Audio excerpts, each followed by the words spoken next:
Hello and welcome back. It's me again, and today we're gonna discuss hacking.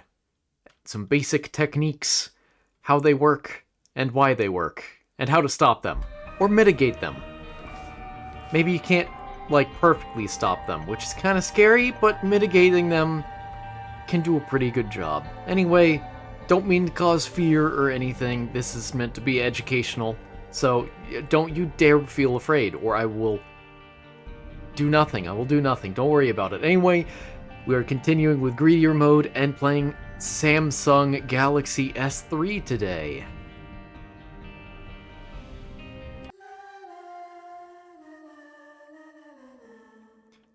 Yes, Samsung Galaxy S3.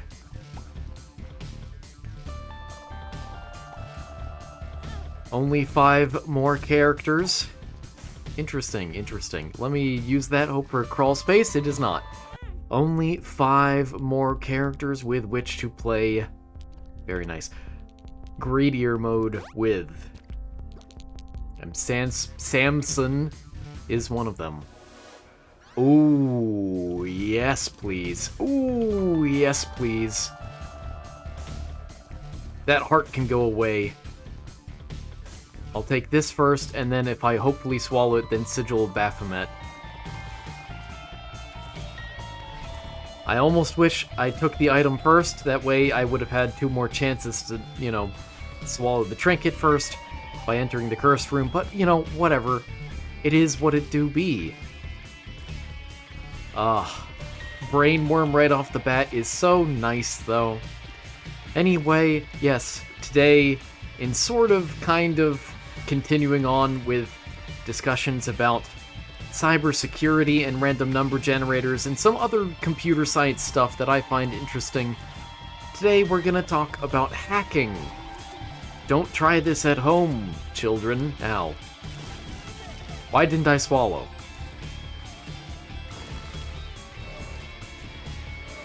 Every time I get Bag of Marbles, I feel like this becomes rife for unfortunate innuendos, doesn't it? Simply ignore them. Push them out of your thoughts, out of your brain. They aren't you. They can't control you. You control you.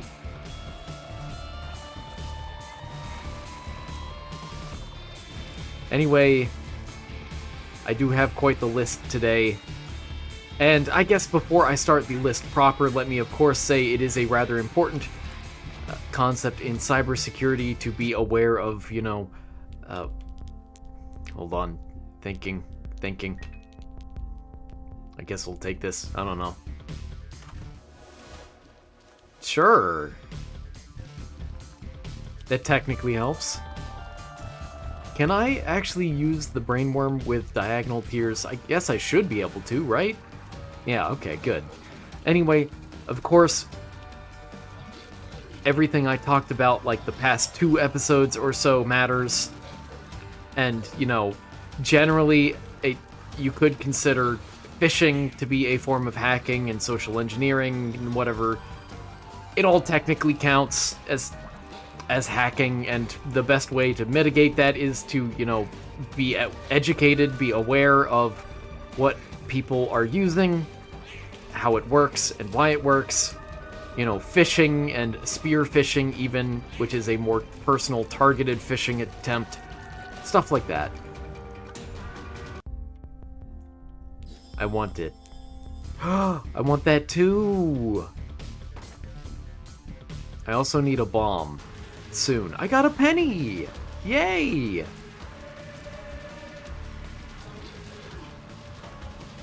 Can I please swallow the trinket? Can you help me swallow the trinket? I would like to swallow the trinket. I could just sit on the spikes of the cursed room for a hot minute, though, if I so wanted to. That wouldn't be a bad way to do it. And hopefully I generate health.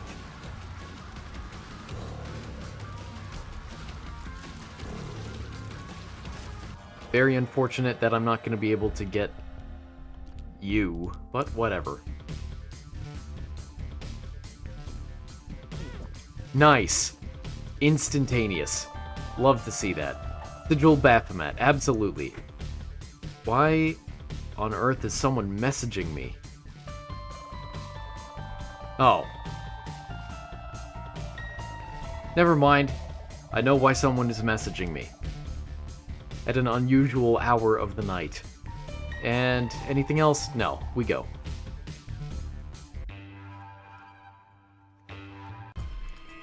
Also worth mentioning is things like code injection or...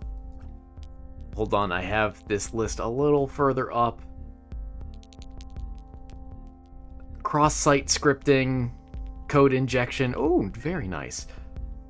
SQL injection, man-in-the-middle attacks.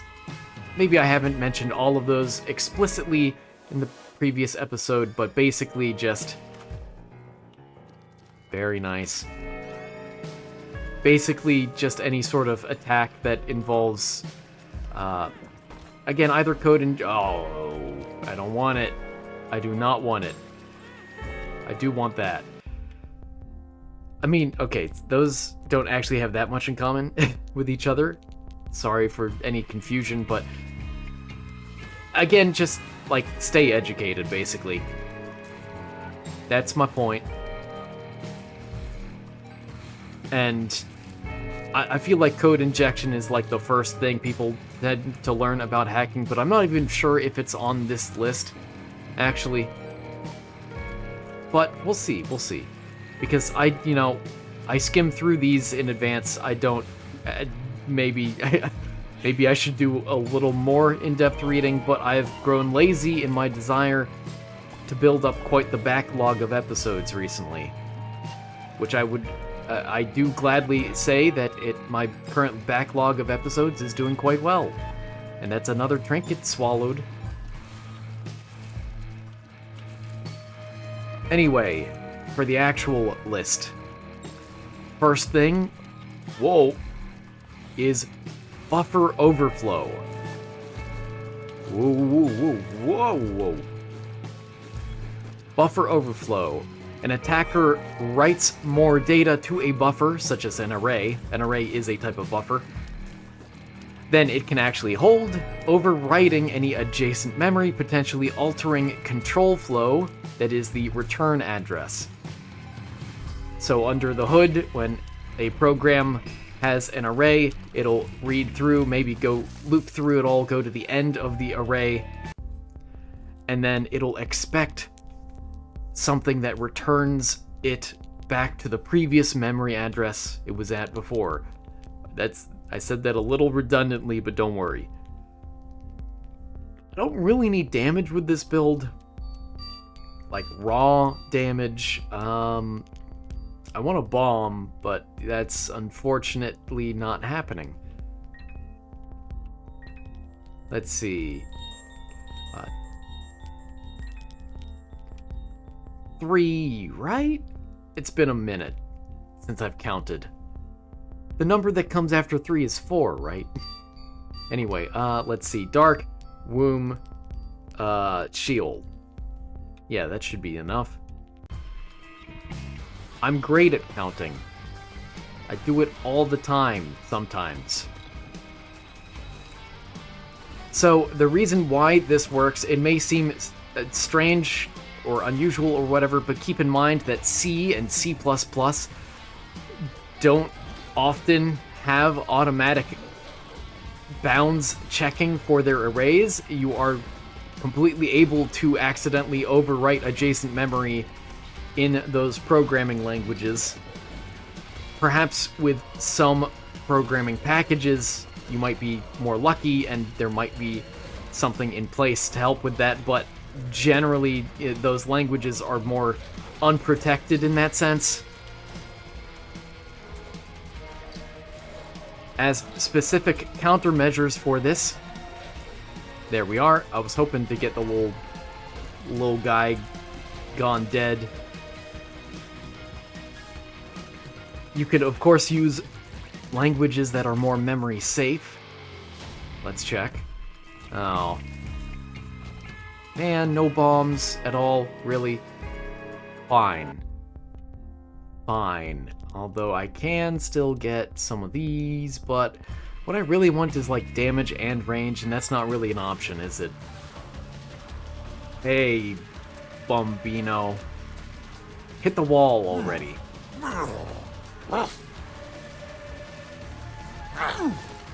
Yeah, that's what I was expecting.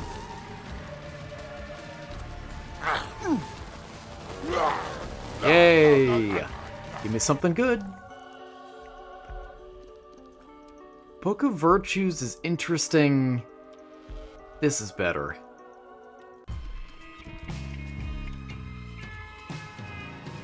Let's see, you could compile with stack canaries, ASLR, that is address space layout randomization, and DEP/NX, data execution prevention.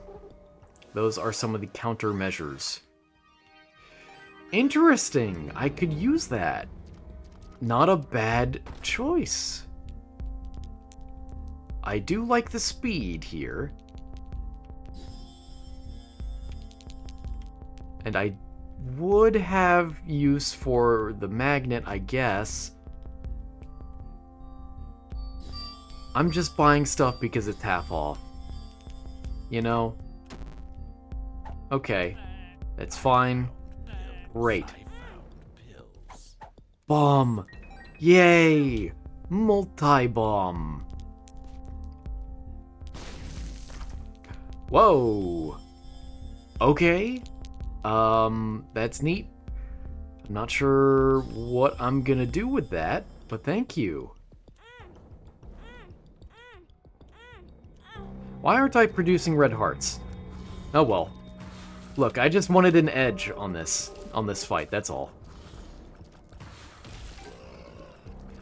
Let's see, up next, another hacking technique is called heap spraying. How it works: an attacker will fill a heap with some carefully crafted data, such as shell code, and triggers a vulnerability, often use after free, to execute code in predictable locations. So more code injection, code execution. I mean, that is kind of the most important part of hacking, which is why it does come up quite a bit, is, you know, overriding what the program is supposed to do with what you want it to do instead.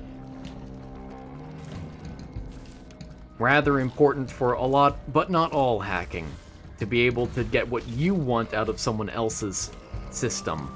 Although perhaps in some cases, hacking is meant for just more destructive or malicious purposes that don't necessitate needing to run specific code of yours. And I am so shielded from all of this. It's very nice. And I want to do this fight as soon as possible so that I don't leave the room and lose my temporary damage up from the razor.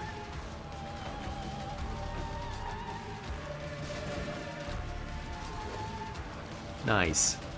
Angel room? No. I like it. Oh, no, it's like perfectly on top. Oh, no, it's a little to the left. I'm fine if I accidentally take this, I just want the choice. I mean, it's really good. I don't... you know, devil deals are generally better. I'm not gonna take the Whore of Babylon. I fully intend to have some red health. That's good. That's good. That's good too. Alright, I'm feeling pretty beefy. I'm feeling like a nice beef burrito and bean. Anyway, let's see. Keep spraying. Why it works: exploits memory mismanagement and lack of memory randomization. Neat. Maybe I should have looked around first, just in case I find something useful. I don't need all these keys. So I may as well. Answers. Sure.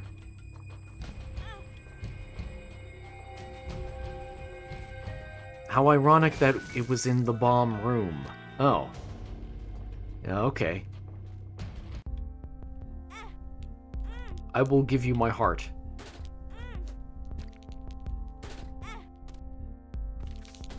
Wheel of Fortune, huh?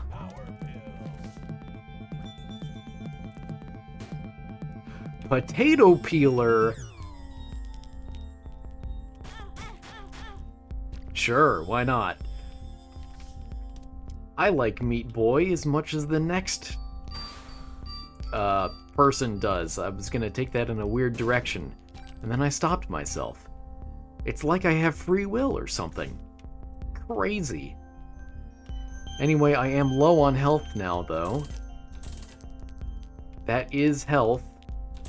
Certainly.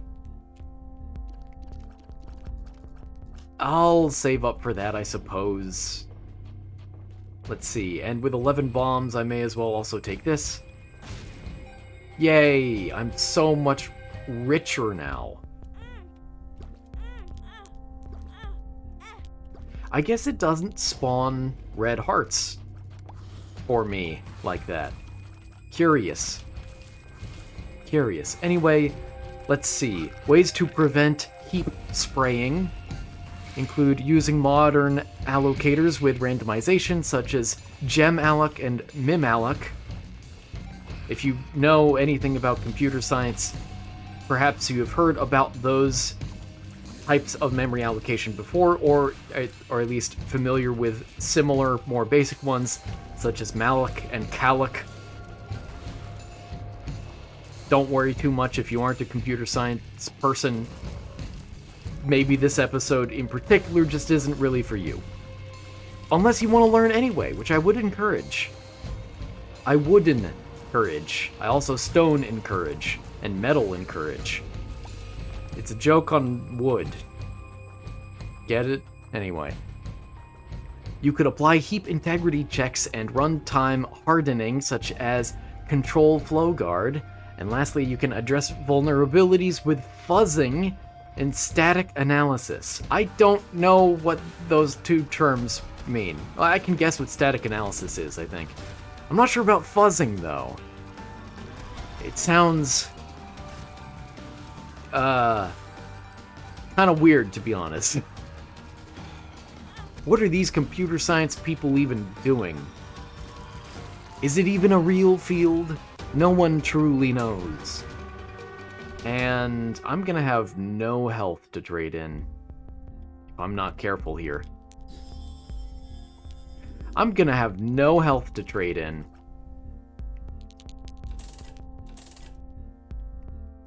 There's health.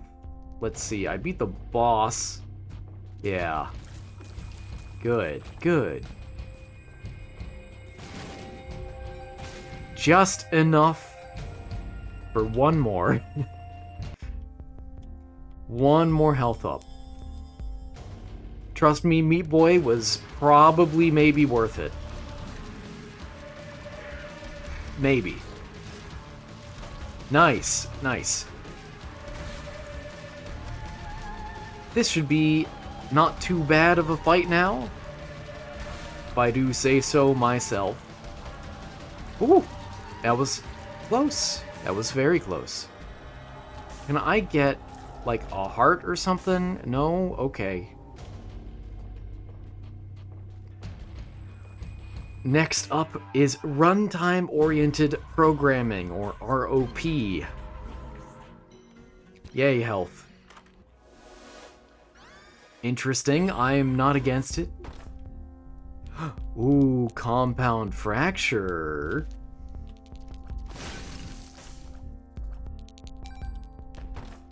Chest in a chest. And let's place you over here. Get that pot. I am done. Oh! I will wait, I think.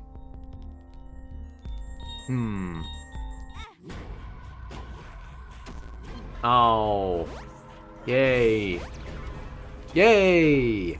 Net positive. And then we take these.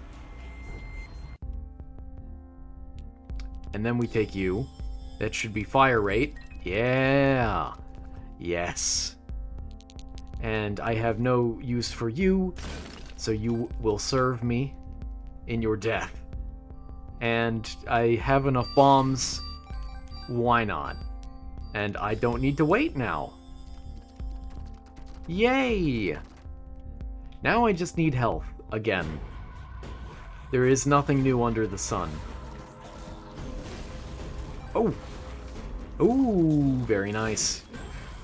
I will keep that in mind if I get overwhelmed.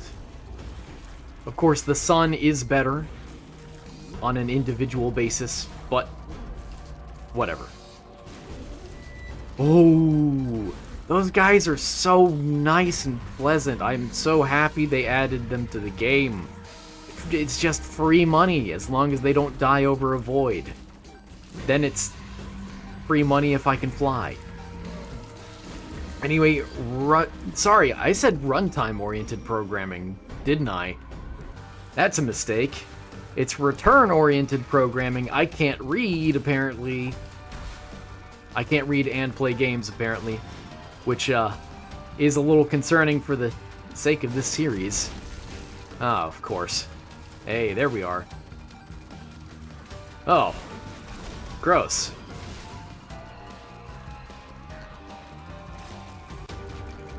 Neat.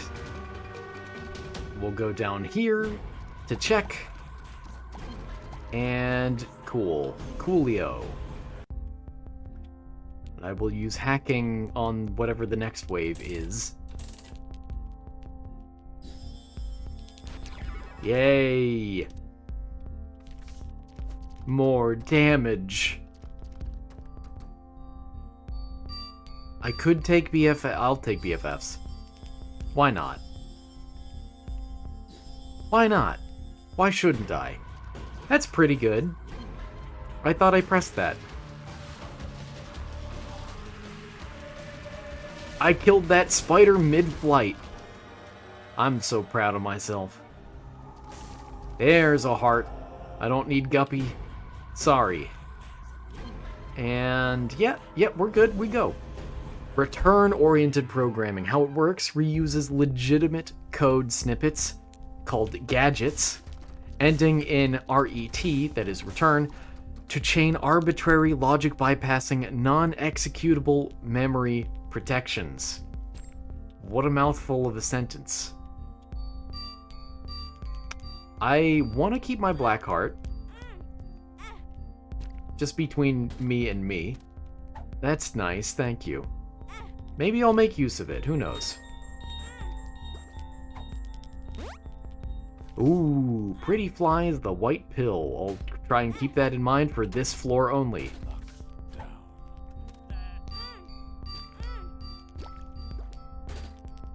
Oh, yes. Yes, please. And, okay, I didn't need to buy that third needle after all. Let's see, what would I want to buy here? Nothing much. Not in this pool. What I really need is health, if you can believe that. And I'm out of money. I perhaps should have spent it on that guy. He may pay out. It is technically easy mode, and that will do it. Anyway, basically, return-oriented programming uses natural return calls in unnatural ways to try and get out of intended code segments, is what it sounds like, as a layperson. I heard that.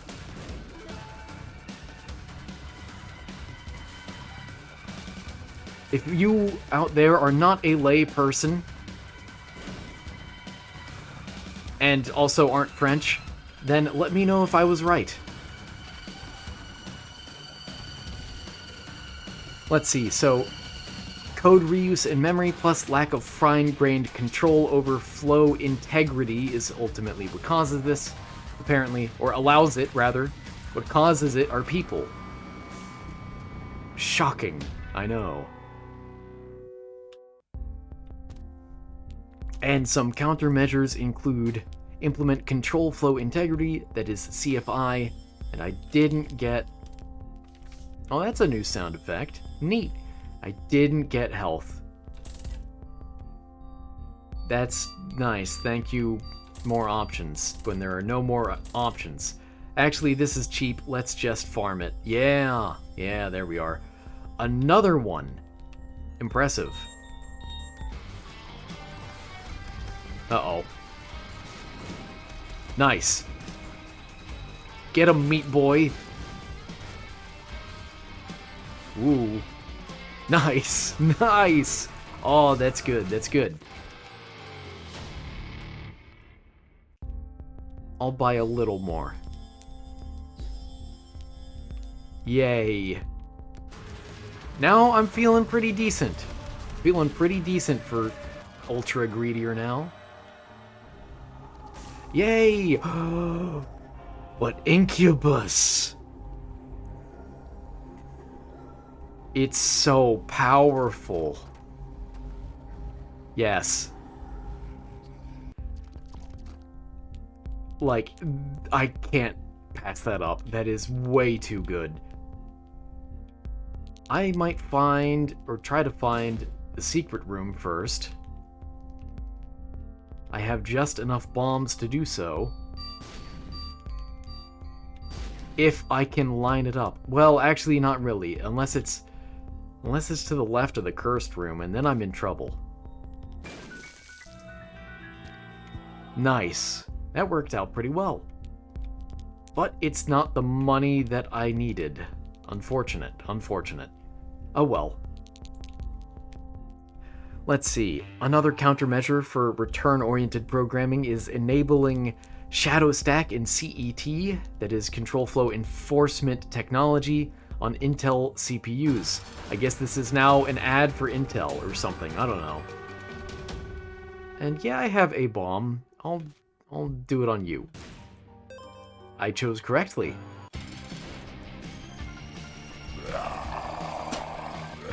I wish I had a good way of intentionally dealing damage to myself in a way that also ensured that I had health left over, which I don't.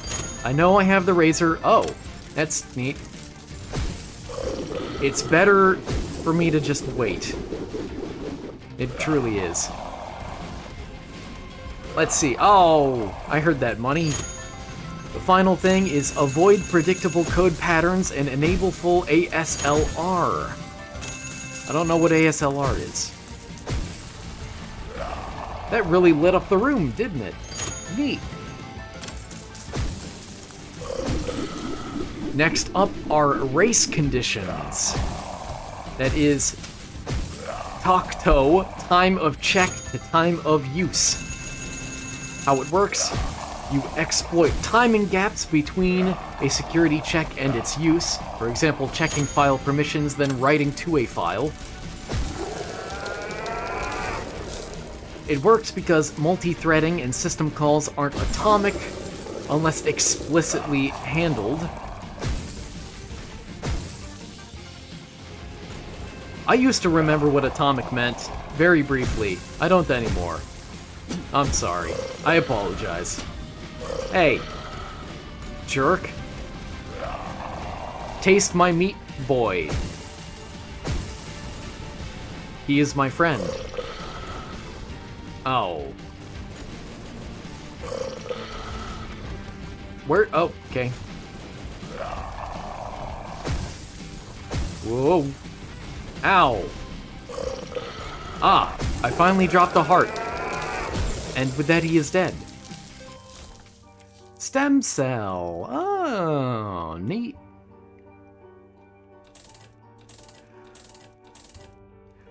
And that was it? Huh. That was the fastest jam I've ever seen. Fastest jam in the West. As countermeasures for race conditions, use atomic operations or file descriptors instead of paths. Interesting. That's fascinating. Genuinely. I didn't know that. Huh. Or you can employ file locking, such as flock or FCNTL, function control? Or file control?